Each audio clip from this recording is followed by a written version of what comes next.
A glance at my watch told me he was likely getting ready for work or was already out the door, and the fact that I wanted to try calling him again after his continued rejection spoke volumes.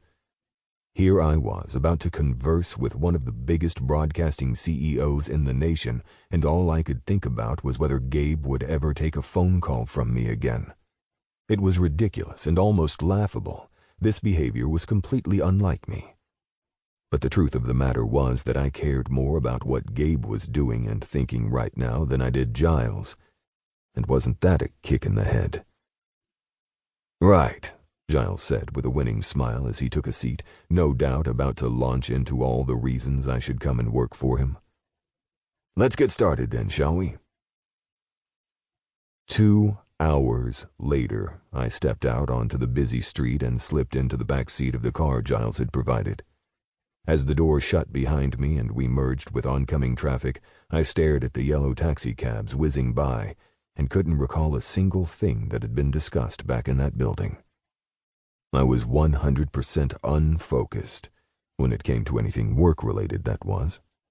Forget the interview, forget the natural disaster happening in the Gulf right now. But should anyone ask me what time Gabe had called, what time it was in Chicago, and how many times I'd tried calling him back since he'd hung up on me, I could answer with surprising accuracy. Gabe had infiltrated my mind and taken up permanent residence there, and I knew I wouldn't get any peace until I finally spoke to him.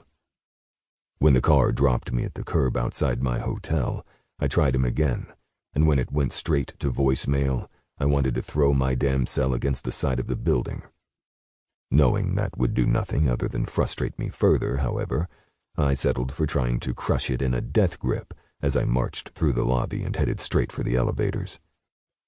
My plane ride back to Chicago wasn't until later this evening, so my current plan was to head upstairs and drown myself in work.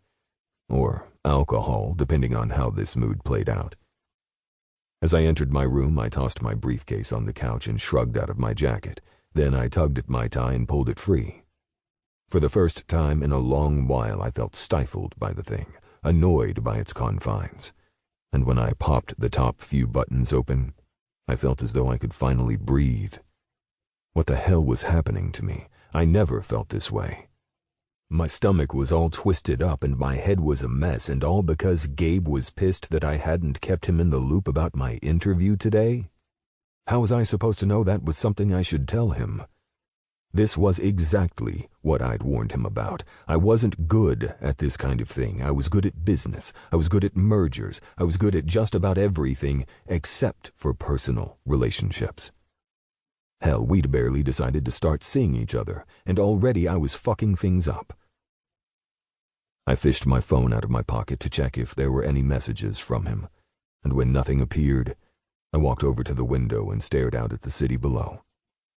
It was creeping up to noon here, which meant Gabe would be at work, and as I stood there debating whether I could get drunk and then sober again within the span of a few hours, it hit me. Gabe was at work. At a job where he had to answer the phone. That was it. That was how I would get him to talk to me. I quickly opened my phone's browser and searched for Mitchell and Madison's website, and once I had their main number in front of me, I hit call. A couple of seconds later, a young lady greeted me. "Good morning, you've reached Mitchell and Madison, attorneys at law. How can I help you?"